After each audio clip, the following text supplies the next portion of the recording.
भोपाल आए और बड़ी झील के करीब श्यामला हिल्स पर बने खूबसूरत भारत भवन को नहीं देखा तो कुछ नहीं देखा।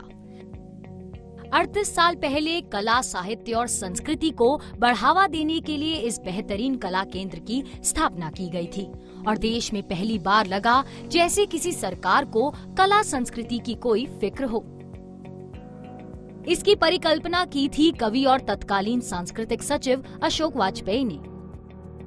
भारत भवन जब बना था उस समय जो स्थिति थी,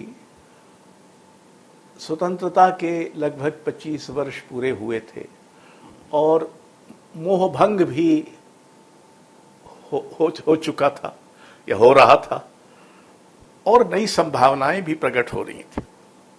तो हम उस कगार पर आए एक संस्थागत प्रयत्न करने के उद्देश्य से कि ये वो वक्त है जब हमको एक सांस्कृतिक गठन की चेष्टा करनी चाहिए।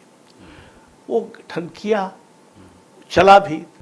बेशक इसके आजीवन ट्रस्टी जैसी व्यवस्थाओं को लेकर सियासी विवाद होते रहे। भारत भवन का हर सरकार अपने अपने तरीके से सियासी इस्तेमाल भी करती रही हो, लेकिन इस अनोखी परिकल्पना के बाद ही दिल्ली समेत तमाम शहरों में और भी कई सांस्कृतिक केंद्र बनाए गए और देश में कला संस्कृति के लिए कई माकूल जगहें और वातावरण तैयार किए गए।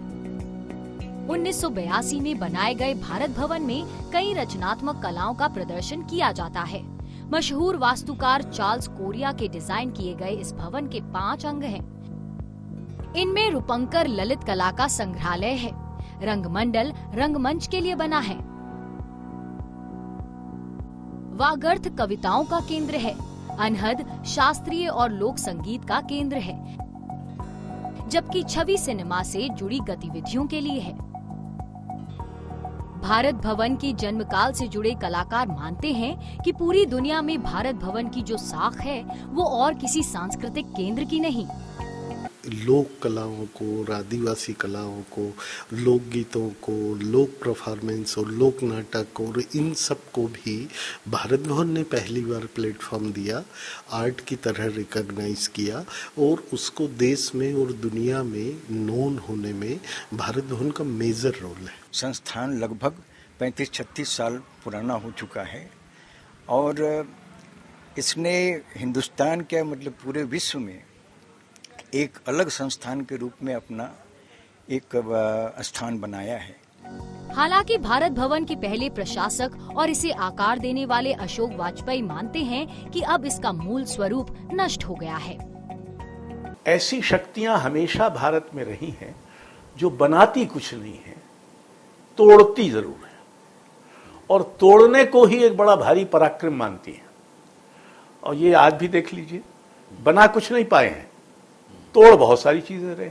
तो भारत भवन भी बना था, वो तोड़ा गया। हमने हर संस्था तोड़ी। जबकि भारत भवन के मौजूदा निदेशक इसके लगातार बेहतर होने और कलाकारों के लिए बहुत कुछ करने वाली सबसे बेहतरीन संस्था मानते हैं। भारत भवन को लेकर बेशक सियासी और वैचारिक जंग चलती रहे, लेकिन कला और संस्कृति के क्षेत्र में आज भी इसकी मिसाल पूरी दुनिया में दी जाती है।